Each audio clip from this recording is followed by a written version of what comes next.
आमदार रोहित पवार आणि एका पोलीस अधिकाऱ्यामध्ये बाचाबाची। गुरुवारी विधानभवन परिसरात भाजप आमदार गोपीचंद पडळकर आणि राष्ट्रवादी काँग्रेस शरद पवार गटाचे आमदार जितेंद्र आव्हाड यांच्या कार्यकर्त्यांमध्ये झालेल्या वादाने गंभीर स्वरूप धारण केले। या वादात पडळकरांच्या कार्यकर्त्यांनी आव्हाडांच्या कार्यकर्त्यांना मारहाण केल्याचा प्रकार समोर आला। या मारहाणीचा व्हिडिओ सोशल मीडियावर व्हायरल झालेला असून त्यात पडळकरांचे कार्यकर्ते आव्हाडांच्या कार्यकर्त्याला मारहाण करताना दिसत आहेत। या घटनेनंतर रात्री उशिरा पोलिसांनी आव्हाडांचे कार्यकर्ते नितीन देशमुख यांना अटक केली, ज्यामुळे हा वाद आणखीन चिघळला। या अटकेनंतर जितेंद्र आव्हाड आणि रोहित पवार हे दोन्ही आमदार मरीन ड्राईव्ह पोलीस ठाण्यात पोहोचले।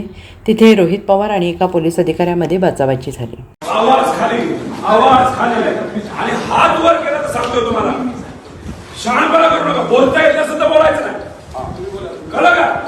चला बाहेर तुम्ही तिथं।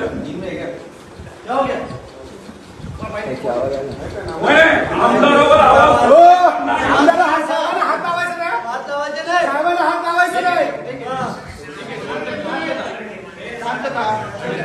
पोलिसांना सहकार्य केलं, पोलिसांनी नीट वागले, गोपनीय साहेब नीट वागलं पाहिजे, नीट बोललं पाहिजे ना। साहेबांना हात लावायचं नाही असं वाटतं काय?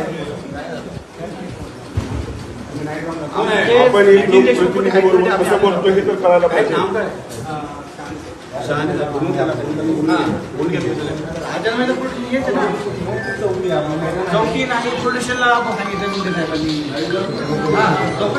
आमदारला आणलं जाते आणि त्याची असणारी दखल घेतली जाते की काय?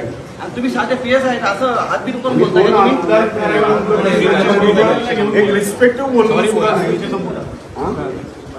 गर्दी झालेली आहे।